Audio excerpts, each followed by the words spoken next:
Como é que o cérebro e o intestino eles estão conectados? Acho que esse é o principal ponto aqui.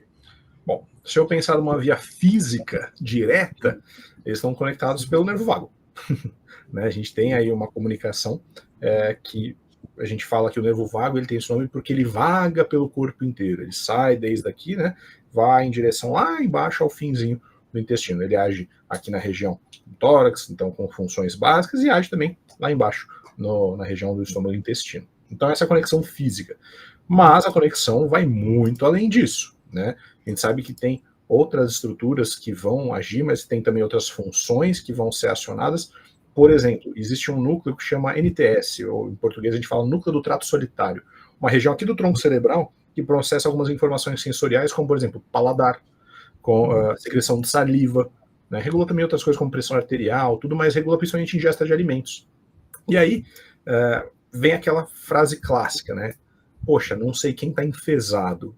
Isso existe. O fato de você estar constipado, não estar evacuando de forma devida, faz com que as pessoas tenham uma liberação em demasia de cortisol, faz com que a gente tenha uma menor produção de serotonina, então a gente fica mais irritado, mais estressado. Isso acontece.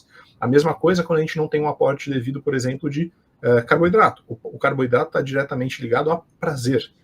E uma coisa bem bacana, vou viajar um pouco para deixar o assunto mais interessante, muita gente fala, poxa, eu gosto muito de comer isso porque é gostoso, aquele doce, prazeroso, você come e você fica feliz.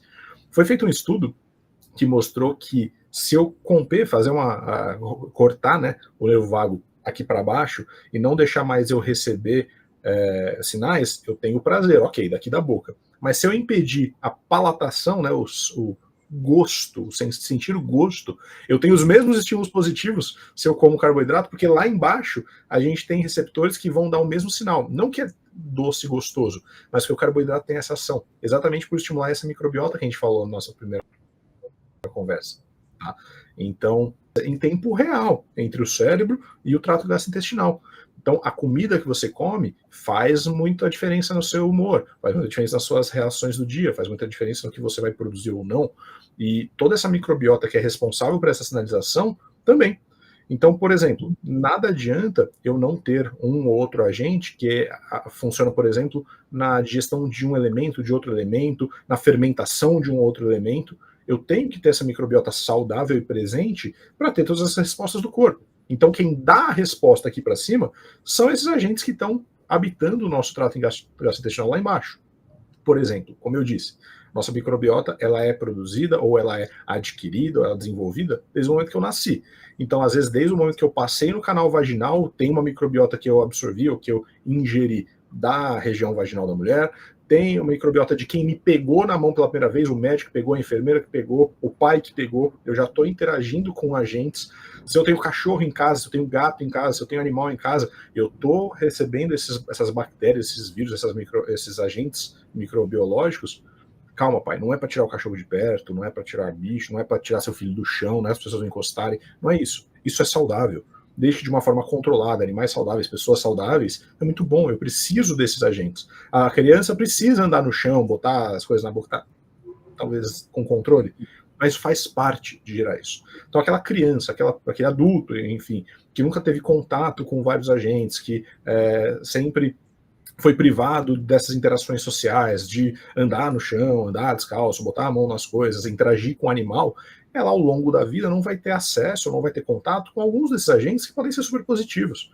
E às vezes não só positivos do ponto de vista de saúde, mas de saúde mental, de prazer, de desenvolver de uma forma melhor, de interagir socialmente com outras pessoas. E isso funciona também em animais. Trazer um último estudo rápido aqui para o Charles, acho que vai até gerar perguntas, mas que mostrou que ratos criados em bolha, ou seja, eles não têm acesso a nenhum agente microbiológico, eles têm respostas diferentes dos ratos normais. Então, se eu colocar os dois num ambiente com cheiro de comida, com um labirinto, eles não têm curiosidade, eles não vão atrás. Eles têm toda uma parte neurológica diminuída. Isso acontece também com o humano. É que o humano a gente não tem como garantir isso, não tem como criar um ser numa bolha e fazer experimento. Mas com o rato a gente conseguiu comprovar. E esses mesmos animais, eles colocados em situações de perigo, por exemplo, jogar eles na água, os que normais, que viveram normalmente, a tendência é que eles tentem nadar e sair dessa água. E depois, se eles não conseguem, eles entram na fase de desespero. Já os ratos que não têm esses agentes de microbiota intestinal, eles direto foram para o momento do desespero. Colocou na água, desesperaram e começaram a se afogar, porque eles não sabiam como responder, eles não tinham esse intermédio. Então, os agentes microbiológicos do estômago, do intestino, têm uma ação também importante na nossa tomada de decisão, na nossa resposta física, por exemplo, engordar ou emagrecer, e também algumas respostas de doenças tardias, doenças até como o Parkinson. A gente sabe que os receptores nicotínicos, que estão diretamente relacionados ao Parkinson, têm ação de parte dos metabólitos, das secreções do microbiota intestinal. Foi comprovado que ratos com sintomatologia de autismo no rato, não em humano ainda não foi comprovado, que a microbiota povoada da forma correta reduz os sintomas por base de uma substância que chama L-reuteri. Não temos ainda tradução para isso, tá, gente? É um estudo muito recente. Mas em você povoar devidamente a microbiota traz efeitos muito positivos. Nossa, isso é muito interessante. Eu lembro que em 2017 eu estava nos Estados Unidos estudando e eu tive uma aula sobre isso, né, com uma cientista. E eles, inclusive, estavam acabando de montar uma empresa que é tipo essas empresas que fazem análise genética, né? Só que ela fazia análise das bactérias do seu intestino.